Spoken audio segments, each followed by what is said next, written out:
Hello, hello. Welcome to the Long Game Podcast. I'm your host, Sandra Scaiano. And today we're talking about process.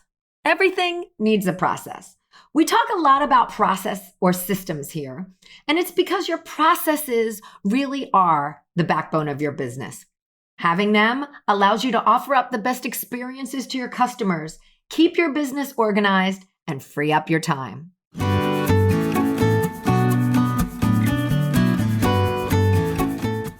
You're listening to the Long Game Podcast with Sandra Scaiano. In a world where everyone is doing, it's easy to get lost in a sea of comparison, secret tricks, and promises of overnight success. The long game is my approach to business, the actual day in and day out philosophy that you have to show up, you have to do the work, and there's no quick fixes for long-term success. I'm a web designer, digital strategist, and energetic thinker, and I'm here to share the process and lessons I experience with my clients daily who are going through the same struggles of building a business as you are. We'll hear from successful entrepreneurs sharing their long game strategies, and I'm fun, so we're gonna have a little fun along the way too. Thanks for being here. Let's get to today's episode.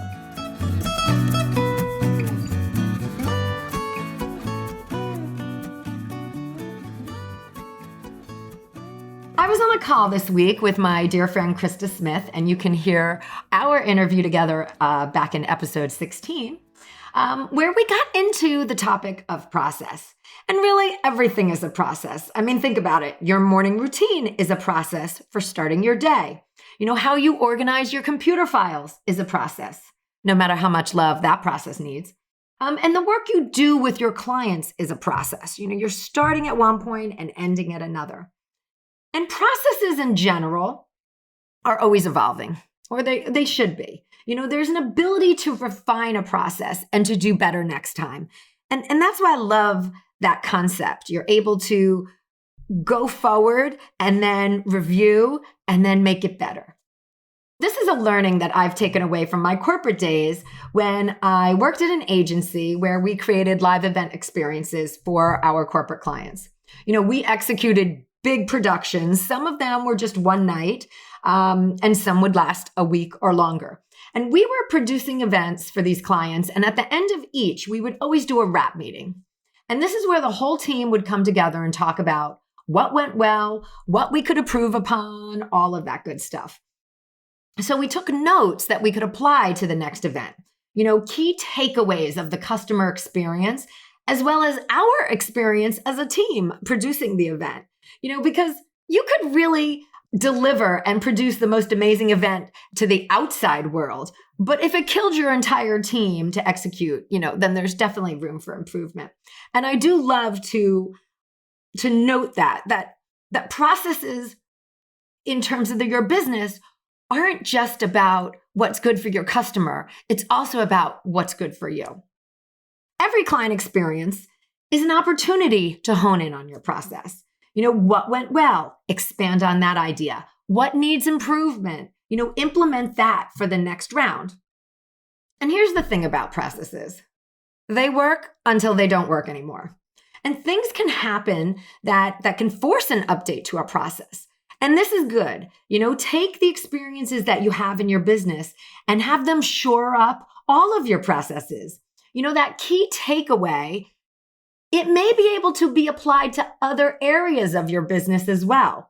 And this is the way that you're improving and bettering multiple areas and multiple processes rather than just one. Recently, I was talking to someone and I had an epiphany.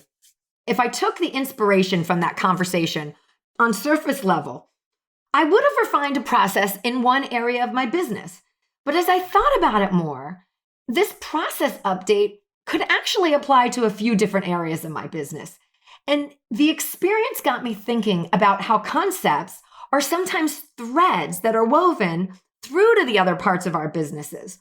And so that realization was really good for me because it allowed me to become stronger in multiple areas by tweaking my process. And that's how it happens. Things that seem to affect one area can actually apply to many. So a common time to review your process is post-launch. You know, during a launch of your service or your product, you know, notice what is being asked. That is how you improve your process right there. You know, hear it in your in your clients' and customers' own words. So whenever I finish a client's course launch, I've saved any questions that have been asked. Now, as an aside, I'm just going to say that most people do not take the time to read. So take that knowledge and any saved questions you gather and work to improve the onboarding process for next time. Because even if all the answers are already incorporated, people need to see them multiple ways and multiple times. And for each course, or your course in particular, you also need to take into account who the audience is and the specifics that accompany that group. So for instance, if your audience is taking information in mostly on mobile, that's like a different experience to prep for. So keep refining your process so it's easier for people on a mobile phone to find what they're looking for or to see the information.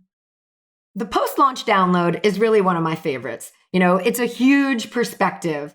After working with clients who have courses for all these years, I've refined my best practices approach to include learnings from all of these launches and experiences. And that concept is actually why when you bring someone in to help you, you move leaps and bounds faster than when you were going through it all by yourself. Having an experienced course consultant means that this person has gone through this before and brings all of those learnings to apply. Whereas, you're alone and you're learning everything for the first time and you're moving slower. Process is really about clarity. The more clear you are, the better results you get. If your form is clear, the better your customers can answer it. If your onboarding process is clear, the better your clients can move through it. If your course is clear and set up well, the better your students can absorb the information. And with time and experience comes clarity, right? Like the more you go through something, the more clear the process becomes. The more feedback you get on something, whether it's positive or negative, the more clear the process becomes. You start to understand your audience better and you understand their needs. And you want that. That's how you can service them better. That's where you learn. And on this podcast and in digital marketing in general, you hear a lot about who is your client? I just mentioned it a few sentences ago. So much of the service and product sales process starts there. What are your people like? Where do they spend their time? What words do they use? All of this gives us clues in how to not only reach them, but how to connect with them. And it's all about building a relationship. And the more we connect, the better the relationship that we build. And when we work with our clients and listen to them, we are given the golden egg. Those clients' comments and their feedback, that is the golden egg. They give you a firsthand look into what they as a client perceived, understood, took away, etc. Use that input. Those are all lessons that you can apply to multiple areas of your business. So the point is, take that time post-launch, post-project, when everything is fresh in your mind, and review your steps. What went well? What did the client remark on? What needed further explanation? Start there for refining the process. And it doesn't have to be a big overhaul. If you do this each time, you're tweaking parts along the way, and that makes a good process. Think about what part do you need to know more about, or what you didn't enjoy in the process as well. And we all have those parts that we can't stand doing. Think about bringing an expert on for next time for that. Take all the notes and create a process for working with them. If I had $1 for every time I heard, I wrote it down somewhere. Yeah, that would be my dream, right? This feedback is data. And data is the smartest thing to base decisions off of in your business. Data makes a point. Data proves one choice over the other. So get organized. Create a system where you store the feedback, your post-project download, so that you know where it is next time. And I know I've talked a bit about this. I'm a digital girl. I got rid of the paper notebooks a while ago. My notes are digital and they're organized in folders. And the notes and folders are named by what it is and the date so that I can easily find them. And then I set aside time to review the notes and refine the process.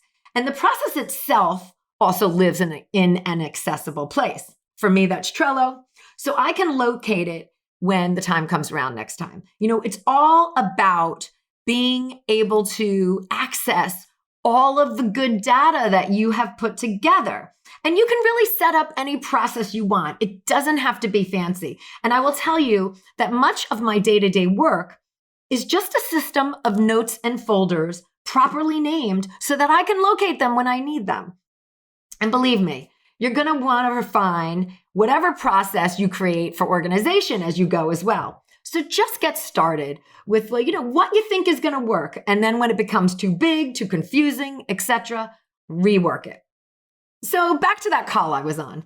Besides a bit of the process conversation that spawned all these thoughts in me, there was another cool thing that happened. And, we had earmarked an hour for the call, and it ran short by 20 minutes. All the questions were answered, all the topics were covered. And then the host asked, what are you going to do with this 20 minutes to move you forward? Use that time that you had set aside. That was some brilliance, What can you do that is meaningful in the next 20 minutes? We all had a thoughtful answer. Mine was I had a client project that had about 15 minutes left to work on it. And I was able to hop on and complete it with these newfound 20 minutes that I didn't have. Think about, what do you do with these slivers of time? We tend to always think big when it comes to time. I'm going to take the day and I'm going to do X, Y, and Z. There's so much value in knowing what you can do in a sliver. I didn't waste that time. I didn't hop on social media. I didn't check my email. I was focused because I knew what I had to do. And I always have multiple options of things to be working on. And I find as a mom, I work a lot in slivers. And it's gotten better now as my kids have grown a bit. But when they were super young, it was, I've got an hour while they're napping. I have 20 minutes while they're watching a show. My whole day was comprised of slivers of time where I was able to move my business forward. If you ever question what can happen in slivers, check out Humans of New York, and I'll link to them in the show notes. So Humans of New York are comprised of slivers of stories that make an emotional impact. In the span of a blog or a social post, you're brought into someone's life, someone's pain, someone's joy, someone's meaning for survival. These are the most enveloping stories that are told in slivers. You only learn what you need to know, and you are left different than when you started. So one that's happening now is a series. It's the life story of Stephanie, aka Tanqueray, told in 32 slivers or posts.